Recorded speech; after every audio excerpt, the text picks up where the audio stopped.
চিন্তা করে দেখো না কবরে কি যাইবা না, ওই কবরে আল্লাহ ছাড়া বন্ধু কেহ থাকবে না। চিন্তা করে দেখো না কবরে কি যাইবা না। আজান কানে শুনিয়া কেমনে থাকো ঘুমাইয়া, আজান কানে শুনিয়া কেমনে থাকো ঘুমাইয়া, কবরের আযাবের কথা একটু মনে পড়ে না। কবরের আযাবের কথা একটু মনে পড়ে না। চিন্তা করে দেখো না কবরে কি যাইবা না। আমার তোমার ঠিকানা কবর হবে বিছানা, ঠিক কিনা বলেন? এ মুসলমান বন্ধুগণ, আল্লাহ রাব্বুল আলামিন আমাদের জন্য কবর সামনে রেখেছেন। ওই কবরটা আমাদের জন্য এমন একটা ঘর হবে, নবী বলেন ওই কবরটা কারোর জন্য জান্নাতের টুকরা হবে, আবার কারোর জন্য জাহান্নামের একটা গর্ত হয়ে যাবে। ওই কবর আমাকে আপনাকে দৈনিক ডাক দিয়ে বলে, রে গোলাম, এই জমিনের ভিতরে তুমি অহংকার করতেছো, জমিনের উপরে তুমি ক্ষমতার প্রভাব করতেছো, জমিনের উপরে তুমি কি করলা, মানুষকে জুলুম করতেছো, নিজের নামটাকে জালেমের খাতায় লেখাইছো। কবর ডাক দিয়ে বলে, রে ও জালেম, তোর কত দূর জালেমগিরি আছে। আমি কবর তোরে এমন একটা সময় গোছে নিব, যেই সময় দুনিয়ার কেউ আমার আপন বলে পরিচয় দিবেনি। দিবে? দুনিয়ার কেউ আমাকে আপন বলে পরিচয় দিবে না। এমনকি টাকা পয়সা ধন দৌলত স্ত্রী পরিবার পরিজন এমনকি ছেলে মেয়ে কেউ আজকে আমার সাথে যায় না। সবাইকে বলে, হুজুর আমার বাবা মারা গেছে, মাইকে একটু ঘোষণা দিয়ে দেন। বলে মাইকে ঘোষণা দিয়ে এরকমের জানাজার এলানটাও আপনি করে দেন, সময় মতো জানাজার এলান করে দেন। বলে বাবাকে এখন আর ঘরে রাখা যাইতেছে না। বলে হুজুর আমি বললাম কেন ঘরে রাখা যাবে না? বলে ঘরে রাখতেছি না এই জন্য, যদি বাবা ঘরে থাকে আর যদি জিনের আশ্রয় হয়ে যায়। ওরে কার জন্য তুমি কি করলা রে বাবা? আজকে দেখো মরণ তোমাকে সব কিছু পর বানাই দিচ্ছে কি দিচ্ছি না বলেন? সব আমার পর বানাই দেয়, দুনিয়ার কেউ আপন হয় না। এই কবর ডাক দিয়ে বলে, এই অহংকারী, এই বদমেজাজি, তুমি দুনিয়ার ভিতরে কত বড় অহংকারী হইছো, কত বড় ক্ষমতাধর হইছো, কত বড় তুমি রিয়াকার হইছো, কত বড় তুমি বদমেজাজি হইছো, কত বড় তুমি কুসন্তান হইছো, কত বড় তুমি বদমেজাজি হইছো, কত বড় তুমি আল্লাহ দ্রোহী হইছো। আমি কবর যেদিন তোমাকে গোছে নিব, দুনিয়ার কোনো মাতবার তোমার পাশে থাকবে না, দুনিয়ার কোনো ক্ষমতাদার আমাদের পাশে থাকবে না। কুল্লু নাফসিন যায়িকাতুল মাউত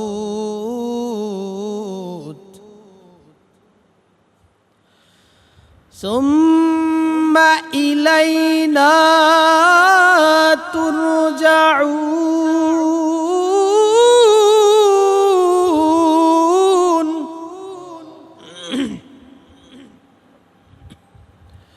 আল্লাহ তাআলা বলেন, কুল্লু নাফসিন যায়িকাতুল মাউত, প্রতিটা জীব মৃত্যুর স্বাদ গ্রহণ করতেই হবে এবং আল্লাহ পাকের কাছে আমাদের ফিরে যেতেই হবে। দুনিয়ায় যতই আমি থাকতে চেষ্টা করি না কেন, এটা সম্ভব না। কারণ আল্লাহ তাআলা অন্যত্র ইরশাদ করেন, মিনহা খালাকনাকুম ওয়া ফিহা নুঈদুকুম ওয়া মিনহা নুখরিজুকুম তারাতান উখরা।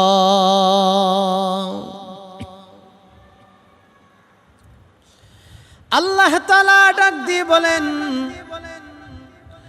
আমি আল্লাহ তাআলা তোমাকে মাটির দ্বারা বানাইলাম, আবার তোমাকে মাটির ভিতরে নিব, আবার তোমাকে ওই মাটির থেকে পুনরায় পুনরুত্থিত করব।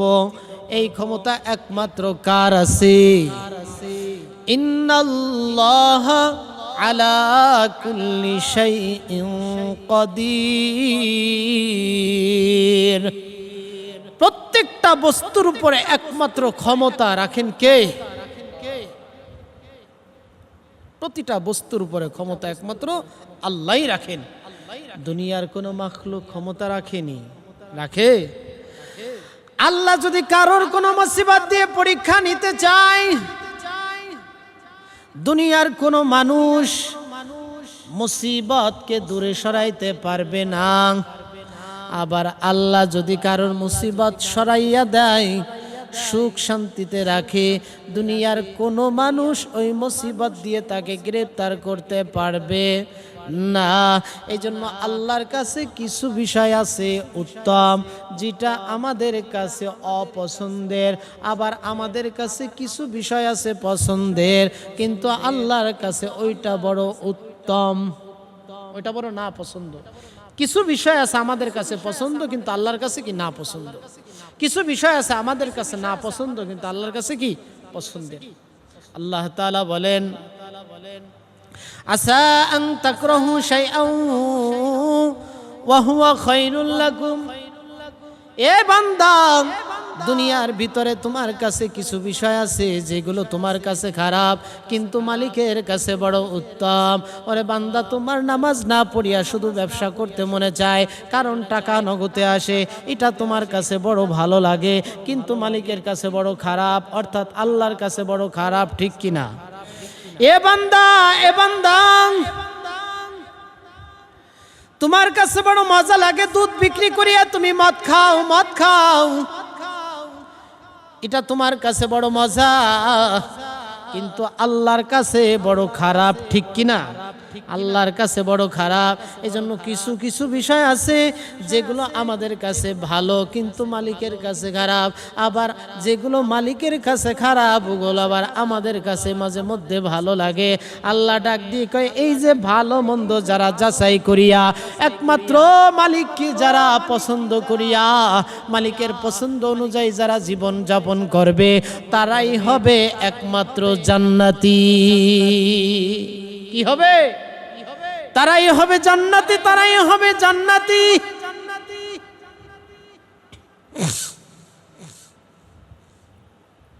এজন্য মুসলমান ভাইরা রে আমার, আল্লাহ পাক রব্বুল আলামিন আমাদেরকে ডাক দিয়ে বললেন, এ দুনিয়ার বান্দা বান্দিরা, মান আমিলা সালিহাম মিন যাকারিন আও উনসা ওয়া হুয়া মুমিন। আল্লাহ ডাক দিয়ে বলে, যারা মুমিন হতে চাও তারা অবশ্যই নেক আমল করা লাগবে। মান আমিলা সালিহাম মিন যাকারিন আও উনসা, বলে চাই নারী হোক অথবা পুরুষ হোক, যদি নেক আমল করে তাহলেই তারা মুমিন। নেক আমল শুধু দাবি করলেই চলবে না। অনেকে তো দাবি করে মনে করে কি আমি হয়ে গেছি, আমি অনেক কিছু হয়ে গেছি, কিন্তু আল্লাহ ডাক দিয়ে বলেন, না, নেক আমলের দ্বারাই তুমি মুমিন হতে পারবা। নেক আমল জিন্দেগিতে নাই তো মুমিনও হতে পারবা না। নেক আমলের মাধ্যমেই তুমি মুমিন হতে পারবা। নেক আমলের সাথে আল্লাহ তাআলা মুমিনের বৈশিষ্ট্য সম্পৃক্ত করে দিলেন। নেক আমল, নেক আমল, এই যে বয়ান করতেছি এটাও নেক আমল, বয়ান আপনারা শুনতেছেন এটাও নেক আমল, নামাজ পড়ে নেক আমল, মানুষেরা বিবাহ করা এটাও নেক আমল। বিবাহের ভিতরে যদি অপসংস্কৃতি, পশ্চিমা অপকালচার যদি না থাকে, ওটাও না থাকাটাও একটা নেক আমল। বলে সমাজের ভিতরে গুনাহের কাজ হয়, এই গুনার কাজটাকে বন্ধ করে দেওয়া এটাও নেক আমল। বলে জবান দিয়ে এইটাকে খারাপ বলা এটাও নেক আমল। বলে দিল থেকে ঘৃণা করা এটাও এক প্রকারের নেক আমল। এই নেক আমলের দ্বারাই মুমিন হওয়া যাবে। আল্লাহ বলেন, মান আমিলা সালিহাম মিন যাকারিন আও উনসা ওয়া হুয়া মুমিন। আল্লাহ বলেন, যদি নেক আমল করতেই পারো তাহলে তুমি মুমিন। নেক আমল করতে পারবা না তো মুমিন হতেও পারবো না। ইন্নাল্লাযীনা আমানু ওয়া আমিলুস সালিহাত, আল্লাহ তাআলা বলেন যে বান্দা তুমি ঈমান আনছো, সাথে সাথে নেক আমল করছো, ঈমান আনছি সাথে সাথে নেক আমল করছি, আল্লাহ পাক এদের জন্য জান্নাতুল ফিরদাউস রেখে দিয়েছে। এটা স্বাভাবিক জান্নাত না, কি জান্নাত? জান্নাতুল ফিরদাউস আল্লাহ পাক রেখে দিয়েছেন। এ যুবক সন্তান, তোমরা তো নেক আমল শুধুমাত্র নামাজটাকেই মনে করো নেক আমল। এ যুবক ভাই, তুমি এখন বহির্বিশ্বে আছো গো। মা বৃদ্ধ মা বাড়িতে আছে অসুস্থ, ঠিক মতন ঔষধ পায় না, ঠিক মতন সেবাও নিতে পারে না, অথচ তুমি বিদেশের জমিনে আসো। ও জায়গায় থাকিয়া তুমি নামাজ পড়তেছো, ও জায়গায় থাকিয়া তুমি আলেমদের সাথে চলো, ভালো কথা, এগুলো সবগুলো তোমার প্রশংসার দাবিদার। কিন্তু যেই জনম দুঃখিনী মা আজকে বাংলার জমিনে আছে গো, আজকে তার সঠিকভাবে খেদমত করতেছো না। আজকে তুমি জনম দুঃখিনী মার আর মুখে হাসি ফুটাও না। আজকে জনম দুঃখিনী মার সঠিকভাবে চিকিৎসা দাও না। আজকে জনম দুঃখিনী বাবা পথে পথে ঘুরতেছে, তুমি খেয়াল রাখো না। আজকে জনম দুঃখিনী বাবা টাকার অভাবে চিকিৎসা নিতে পারে না, আর তুমি বাবা ওই বিদেশের জমিনে বসিয়া অমকের সাথে সেলফি তোলো আর মনে করো আমি অনেক টাকাওয়ালা মালিক, আমি অনেক ভালো মানুষ। আরে বাবা, তুমি লক্ষ কোটি টাকার মালিক হতে পারো, কিন্তু যদি তোমার মা বাবা তোমার উপরে সন্তুষ্ট নাই হয়, তাহলে তোমার এই লক্ষ কোটি টাকার মালিক তোমার এক পয়সার কোনো উপকারে আসবে না। ঠিক কিনা বলে? এ সন্তান, বিদেশের জমিনে আসো গো, ওখানে যেমন তোমাকে সবাই ভালো বলে, মা বাবাও যেন তোমাকে ভালো বলে। মা বাবার খেদমতকে তুমি দিন দিন বাড়ায় দাও, মা বাবার প্রতি খেদমত বাড়ায় দাও, কারণ মা বাবার খেদমত যারা করে যায় তারা জান্নাত পেয়ে যায়। মা বাবার খেদমত থেকে যারা দূরে থাকে তারা কোনোদিন জান্নাত পায় না, জান্নাতের ঘিরানো কোনোদিন পায় না। খেদমতে মা در پیدار کنو صبح شام تاکہ باشی در دو عالم نے کنم خدمت ما در پیدار کن اختیار تاکہ باشی در دو عالم بختیار। মা বাবার খেদমত করলে উভয় জগতে বাদশাহী তো দান করবেন কে? উভয় জগতে আল্লাহ পাক বাদশা বানায় দিবেন। এই প্রবাস ভাইরা, বিশেষ করে প্রবাস ভাইরা যারা আছো, মা বাবার প্রতি খেয়াল রাখবা, মা বাবার প্রতি খেয়াল রাখবা। আত্মীয় স্বজন কে কোথায় আছে না আছে তাদের প্রতি খেয়াল রাখবা। যদি প্রবাস ভাইরা আল্লাহ তোমাকে ভালো রাখে, আর যদি ভালো না রাখে তারপরও নিজেকে নিয়ন্ত্রণ করা, সবার সাথে সুসম্পর্ক বজায় রাখা, এটাও ঈমান আমলেরই একটা অংশ। খবরদার, টাকা কিন্তু চায় মানুষদেরকে বিলাসিতার দিকে নিয়ে যাইতে, টাকা চায় তাকে অহংকারের দিকে নিয়ে যাইতে। কারণ মানুষের ভিতরে একটা প্রবাদ আছে, কয় টাকা হলে সব কিছু হয়, আর মুমিনের কওল হলো কয় না, কয় টাকা হলে কিছু হয় না, বরং আল্লাহ যদি হওয়াইতো হয়, আল্লাহ যদি না হওয়াইতো দুনিয়ার কোনো মাখলুক ও জায়গায় হওয়াইতে পারে না। এই জন্য মা বাবার খেদমত করা লাগবে কি লাগবে না? মা বাবার খেদমত করা লাগবে। হে যুবক, আজকে তো তোমাদের লাশই জমিন থেকে বেশি বিদায় নিয়ে যায়। এমন কোন দিন নয় যে তোমাদের 2-4টা লাশ পত্রিকায় প্রতিদিন খবরাখবর আসে কি আসে না বলেন? হুন্ডা চালায়, ডাইনে বেউলিয়া দেয়, বামে বেউলিয়া দেয়। হে যুবক, তোর কি জন্ম ঠিক আছে নি?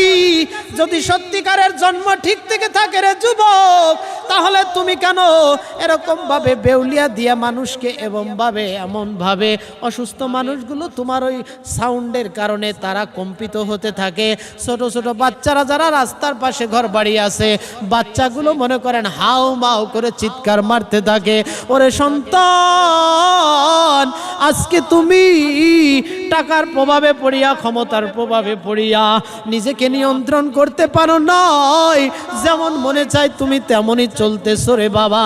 ওরে যুবক, তুমি কি একটা বার দেখো না, ওই যে যুবক বিদেশের জমিনে আছে, মাকে ডাক দিয়ে বলছে, ও মা, আমি অমুক তারিখে বাড়ি আসতেছি, মেয়েটা দেখে প্রস্তুতে রাখো। যুবক যুবক বিবাহ সামনে রাখিয়া বাজার করছে, বাজারের কোনো কমতি নাই, কসমেটিক বাজার করছে, কমতি নাই। স্বর্ণ এরকমের 5 থেকে 7 ভরি কিনিয়া যুবক পূর্ণ প্রস্তুতি নিয়ে মনে করেন বিমানে উঠবে। পূর্ণ প্রস্তুতি নিয়ে বিমানে উঠেও গেছে, বিমান ছাড়ছে, বাংলাদেশের জমিনে বিমান ল্যান্ডও করছে। বাংলাদেশে নামার পর এবার মনে করেন বাড়ির থেকে লোকগুলো রিসিপশনও চলে গেছে। এবার সন্তানটাকে রিসিভ করিয়া এখনো মা কিন্তু বাড়িতে আছে, অবস্থান মা কিন্তু বাড়িতেই করতেছে। সন্তানটা বিমানবন্দর থেকে বের হইয়া দামি একটা হায়েস গাড়িতে ভাড়া করিয়া এবার মনে করেন সন্তান রওনা দিয়েছে। প্রতিমধ্যে এই সন্তানের গাড়ি মনে করেন অ্যাক্সিডেন্ট হইয়া পানির ভিতরে পড়ে গেছে। কোথায় পড়ে গেছে? পানির ভিতরে চলে গেছে। কত আশা, কত স্বপ্ন, কত কিছু নিয়ে তার সাথে আসলো, কোনো কিছুই এখন তার পূরণ হলো না। গাড়িটা অ্যাক্সিডেন্ট করে পানির ভিতরে চলে গেল, কেউ বের হতে পারে নাই রে বন্ধু। এ যুবক, ও তো জানতো না আর ভিতরে বড় স্বপ্ন, জিন্দেগি বড়িয়া টাকাটাকে উপার্জন করে মুষ্টি হাতের মুঠে করলাম। দীর্ঘ 7 বছর পরে আসলো, নতুন বিবাহ করবে, মেয়েটাও ঠিক করে রাখলো, কিন্তু তার বিবাহ তার তকদিরে জুটল না। কারণ আল্লাহ পাক কার কখন মৃত্যু রাখছে আমরাও জানি না, কখন কার মৃত্যু হয়ে যায় আমরাও জানিনি। বলেন, কার কখন মৃত্যু হয় কেউ জানি? বলেন, চিন্তা করে দেখো না কবরে কি যাইবা না, ওই কবরে আল্লাহ ছাড়া বন্ধু কেহ থাকবে না। চিন্তা করে দেখো না কবরে কি যাইবা না।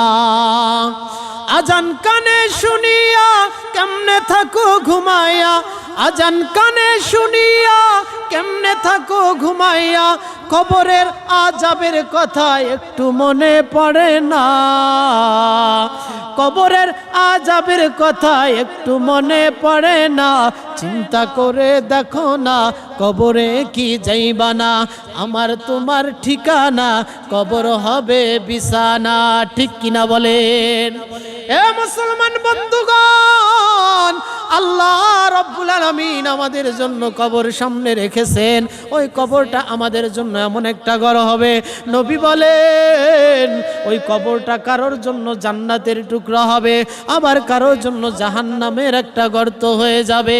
ওই কবর আমাকে আপনাকে দৈনিক ডাক দিয়ে বলে, রে গোলাম, এই জমিনের ভিতরে তুমি অহংকার করতেছো, জমিনের উপরে তুমি ক্ষমতার প্রভাব করতেছো, জমিনের উপরে তুমি কি করলা, মানুষকে জুলুম করতেছো, নিজের নামটাকে জালেমের খাতায় লেখাইছো। কবর ডাক দিয়ে বলে, রে ও জালেম, তোর কত দূর জালেমগিরি আছে, আমি কবর তোরে এমন একটা সময় গোছে নিব যেই সময় দুনিয়ার কেউ আমার আপন বলে পরিচয় দিবেনি। দিবে? দুনিয়ার কেউ আমাকে আপন বলে পরিচয় দিবে না। এমনকি টাকা পয়সা, ধন দৌলত, স্ত্রী, পরিবার, পরিজন, এমনকি ছেলে মেয়ে, কেউ আজকে আমার সাথে যায় না। সবাইকে বলে, হুজুর আমার বাবা মারা গেছে, মাইকে একটু ঘোষণা দিয়ে দেন। বলে মাইকে ঘোষণা দিয়ে এরকমের জানাজার এলানটাও আপনি করে দেন, সময় মতো জানাজার এলান করে দেন। বলে বাবাকে এখন আর ঘরে রাখা যাইতেছে না। বলে হুজুর আমি বললাম কেন ঘরে রাখা যাবে না? বলে ঘরে রাখতেছি না এই জন্য, যদি বাবা ঘরে থাকা আর যদি জিনের আশ্রয় হয়ে যায়। ওরে কার জন্য তুমি কি করলা রে বাবা? আজকে দেখো মরণ তোমাকে সব কিছু পর বানাই দিচ্ছে কি দিচ্ছি না? বলেন, সব আমার পর বানাই দেয়, দুনিয়ার কেউ আপন হয় না। এই কবর ডাক দিয়ে বলে, এই অহংকারী, এই বদমেজাজি, তুমি দুনিয়ার ভিতরে কত বড় অহংকারী হইছো, কত বড় ক্ষমতাধর হইছো, কত বড় তুমি রিয়াকার হইছো, কত বড় তুমি বদমেজাজি হইছো, কত বড় তুমি কুসন্তান হইছো, কত বড় তুমি বদমেজাজি হইছো, কত বড় তুমি আল্লাহ দ্রোহী হইছো। আমি কবর যেদিন তোমাকে গোছে নিব, দুনিয়ার কোনো মাতবার তোমার পাশে থাকবে না, দুনিয়ার কোনো ক্ষমতাদার আমাদের পাশে থাকবে না। কেউ থাকবে না, থাকবে শুধুমাত্র নেক আমল, থাকবে শুধুমাত্র আমার আল্লাহ, থাকবে শুধুমাত্র আল্লাহর রহমত। আরে কবরের ভিতরে যাওয়ার পর যদি দুনিয়ার ভিতরে থেকে যদি আমি বদ আমল করিয়া যাই, তাহলে ওই কবর আমার জন্য জাহান্নামের একটা আগুনের গর্ত হয়ে যাবে। আর ডান পাশের হাড্ডিগুলো বাম পাশের ভিতরে ঢুকিয়া যাইবে। এরকম ভাবে বেঈমানগুলো কবরের ভিতরে জাহান্নামের আযাব শুরু হয়ে যাবে, জাহান্নামের আযাব ও জায়গায় শুরু হয়ে যাবে। ওরে বন্ধু, দুনিয়ায় থাকতে তুমি সিদ্ধান্ত নিয়ে নাও, কারণ দুনিয়ার ভিতরেই সিদ্ধান্ত নেওয়ার সময় উপযোগী যদি সিদ্ধান্ত নাও রে যুবক, টাকা হোক পয়সা হোক মা বাবার খেদমত ছাড়া যাবে না, টাকা হোক পয়সা হোক আলেমদের প্রতি ভক্তি শ্রদ্ধার মায়া মহাব্বত কমানো যাবে না, টাকা হোক পয়সা হোক মসজিদ মাদ্রাসার খেদমত ছাড়া যাবে না, টাকা হোক পয়সা হোক আলেম ওলামাদের সোহবত ত্যাগ করা যাবে না, টাকা হোক পয়সা হোক খবরদার নেক মজলিস ত্যাগ করা যাবে না। বলে টাকা হোক পয়সা হোক কোনোভাবেই বিলাসী জিন্দেগি গঠন করা যাবে না। এজন্য সকলের প্রতি উদারত আহ্বান, আল্লাহ পাক আমাদেরকে জমিনে পাঠাইছেন, জমিনে পাঠানোর পরে যা কি করব না করব সব কিছু আল্লাহ তাআলা কুরআনুল কারীমে বলে দিয়েছেন। আল্লাহ তাআলা বলেন, ওয়ামা আতাকুমুর রাসূলু ফাখুযুহু ওয়ামা নাহাকুম আনহু ফান্তাহু। আল্লাহ তাআলা বলেন, এ নবী আপনি দুনিয়ার মানুষদেরকে জানায় দেন, বলে দেন আমি আল্লাহ আপনার উপরে যা নাজিল করলাম, যা কিছু আদেশ করলাম তারাও যেন এইগুলো মানে, আর যা কিছু না নিষেধ করলাম তারা যেন এইটা থেকে দূরে থাকে, বিরত থাকে।